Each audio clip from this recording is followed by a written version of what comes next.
What we are looking for is someone that has a need. Sometimes that need involves much more than aeration.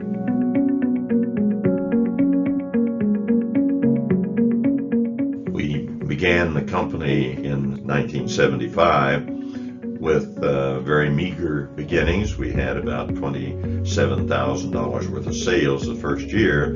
EDI delivered a technique and patented a technique for putting fine bubble diffusers in lagoons, and the success of that product was key to our growth and our success as a company.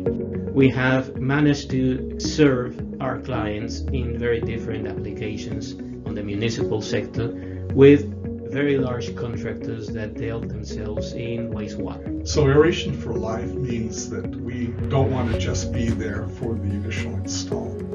We want to be there to help them decide what equipment's best for them, suggestions on how to operate it efficiently. We also do offer a maintenance package, which several of our industrial clients take advantage of, and it's where we come down and maintain the system for them. We offer almost all competitor parts, and most of the parts are all interchangeable with EDIs. We have been fortunate enough to provide our diffusers to companies like Suez, Caxiona, Aqualia, which are one of the few largest wastewater treatment companies in the world. We have managed to sell our equipment to largest manufacturers of products and services like Coke, Kimberly-Clark, Siemens.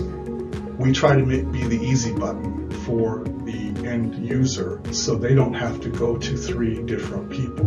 We step in, and then over time we want them to call us back. And the one thing that these companies really like about EDI is the fact that they can offer a full turnkey system. We believe our approach to the marketplace has also been unique, where we've formed the Environmental Technology Alliance. We're partnering with other firms that are in the industry and offering expanded services as far as the customer is concerned, and able to do so at a very customer-friendly cost. We're now in the largest aeration company in the USA and one of the leaders globally in the aeration marketplace. We look forward to continuing that growth, and all because we had a good idea early in the game.